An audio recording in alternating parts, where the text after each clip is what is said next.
Selamat pagi Pak Wanto, nama saya Kristus Arfal Tambunan dari kelas 12 IPA absen 9. Dalam Muprang Agama kali ini, saya akan membawakan renungan dari bacaan Yohanes 15 sampai dengan Yohanes 15 dari ayat 9 sampai dengan 17. Saya akan membawakannya. Terima kasih.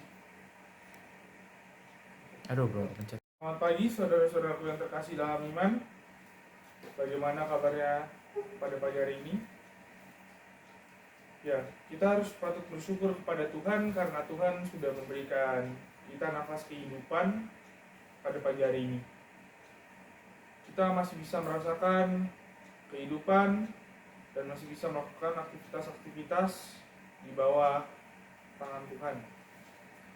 Sekarang saya akan bawakan bacaan firman Tuhan dari Yohanes 15 ayat 9 sampai dengan ayat 15. Sebelum itu mari kita berdoa terlebih dahulu untuk sebelum memulai khotbah dan renungan pada pagi hari ini. Mari kita berdoa. Ya Tuhan Yesus, pada pagi hari ini terima kasih Kau sudah memberikan kami nafas kehidupan. Kami masih bisa menjalankan aktivitas-aktivitas kami dengan baik dan lancar. Ya Tuhan Yesus, kami berdoa kiranya khotbah saya pada pagi hari ini bisa berjalan dengan lancar. Kiranya Kau bicara melalui saya dan apa yang saya ucapkan bisa berguna bagi para pendengar khotbah saya ini. Urapilah kami semua ya Tuhan Yesus. Terima kasih Tuhan Yesus, dan Tuhan Yesus kami berdoa dan bersyukur. Amin. Baiklah saudara-saudara, Injil yang kita ambil kali ini dari Injil Yohanes pasal 15 ayat 9 sampai dengan 17. Perintah supaya saling mengasihi. Seperti Bapa telah mengasihi aku, demikianlah juga aku telah mengasihi kamu. Tinggallah di dalam kasihku itu.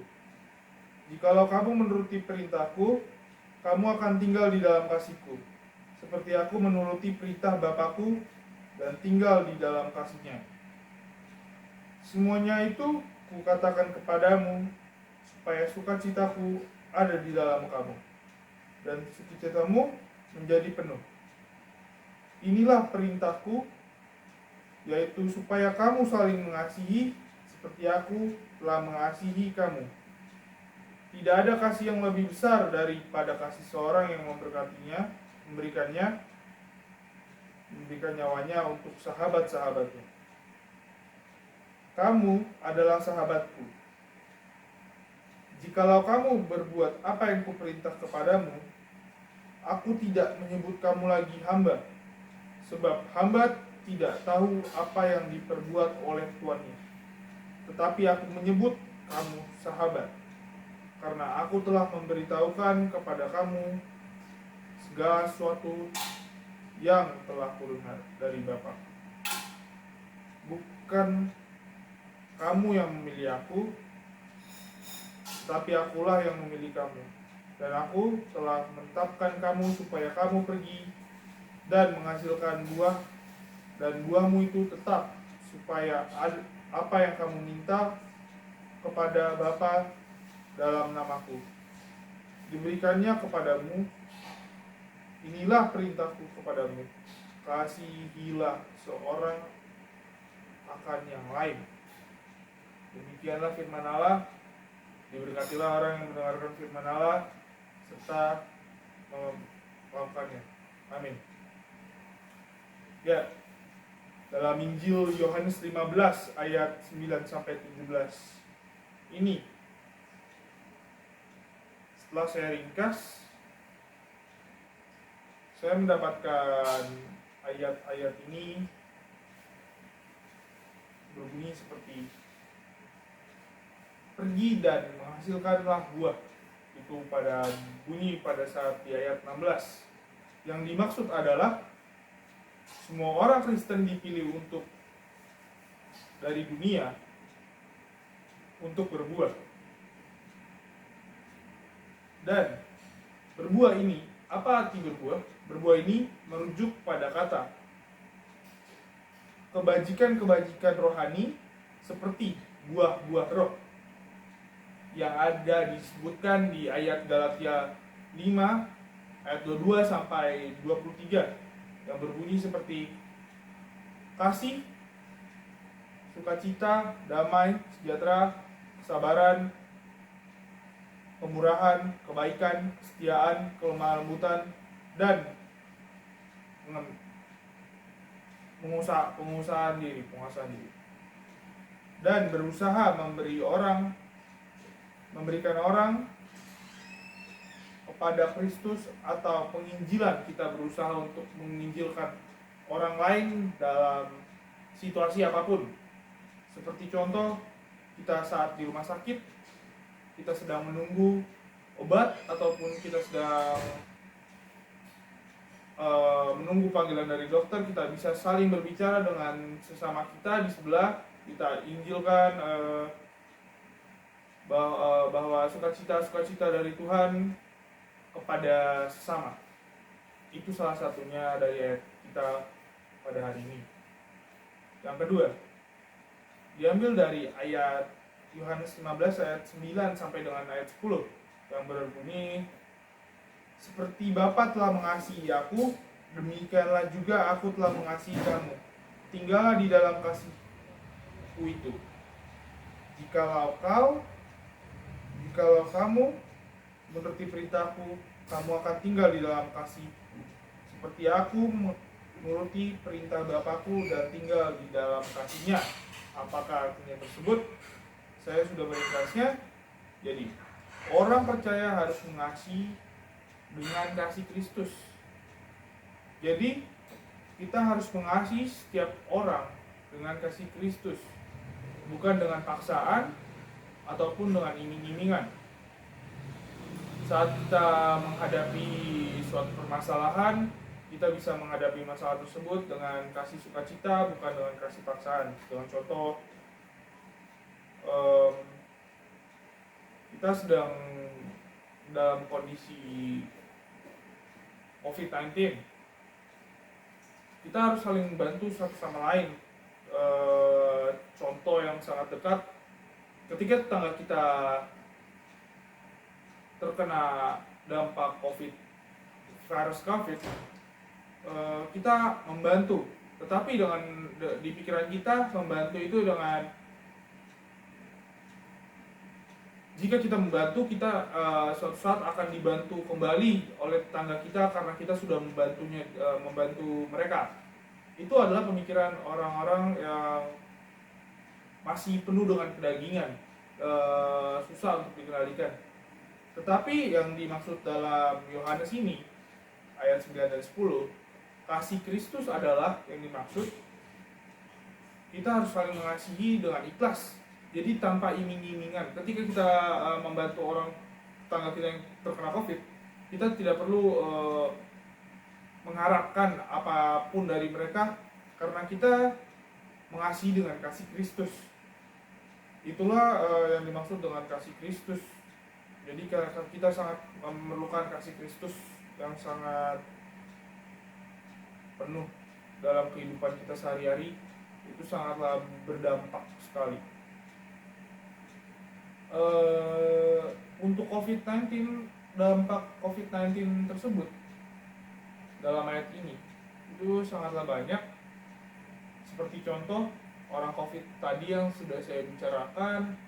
Yang kedua, kita bisa mengasihi dengan memberikan masker di depan umum, bukan untuk terlihat seperti kita supaya tenar ataupun apapun, untuk supaya kita tenar ataupun yang lain-lain, tetapi kita gunakan itu untuk kemuliaan Tuhan. Kita tidak boleh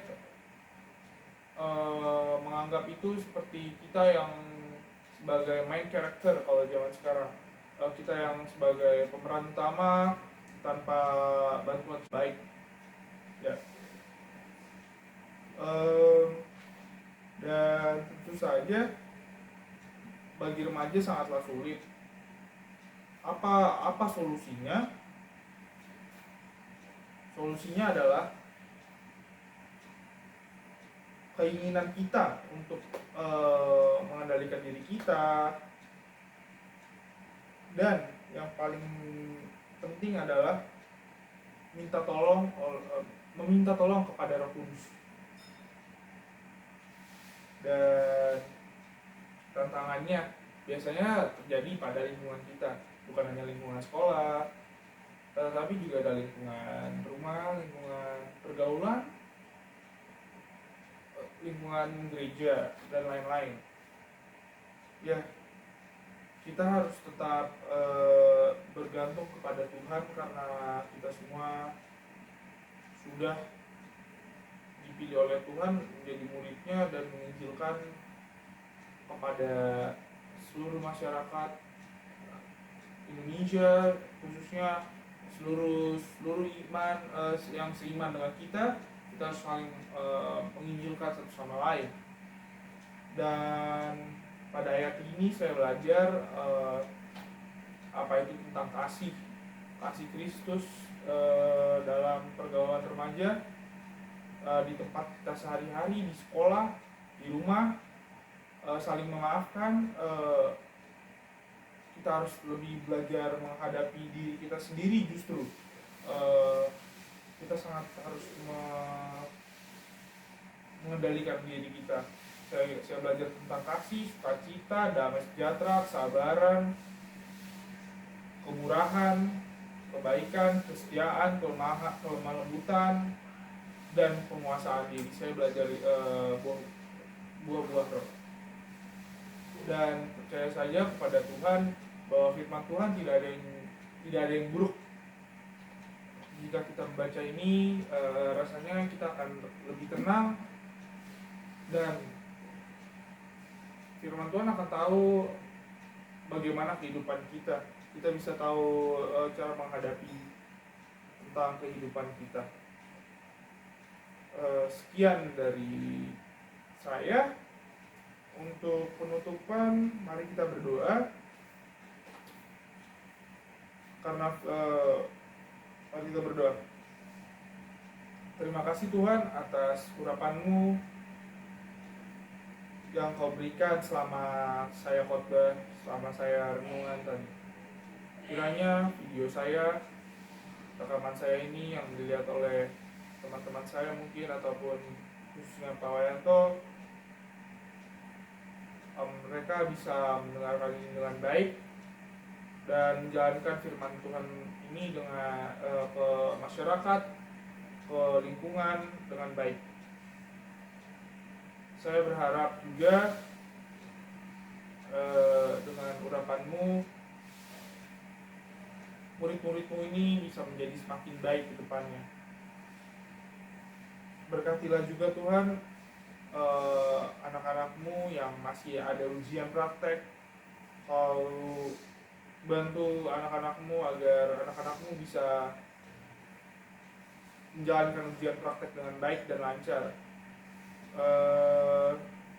Kami berdoa untuk guru-guru kami, kiranya guru-guru kami juga semakin semangat dalam mengajar. Berkatilah semua masyarakat Indonesia ya Tuhan, kiranya Kau menjauhkan kami dari ancaman-ancaman dari bidang politik, keamanan, ataupun masalah internal. Jika Kau yang turun tangan, pasti semua akan selesai. Sekarang kami juga berdoa untuk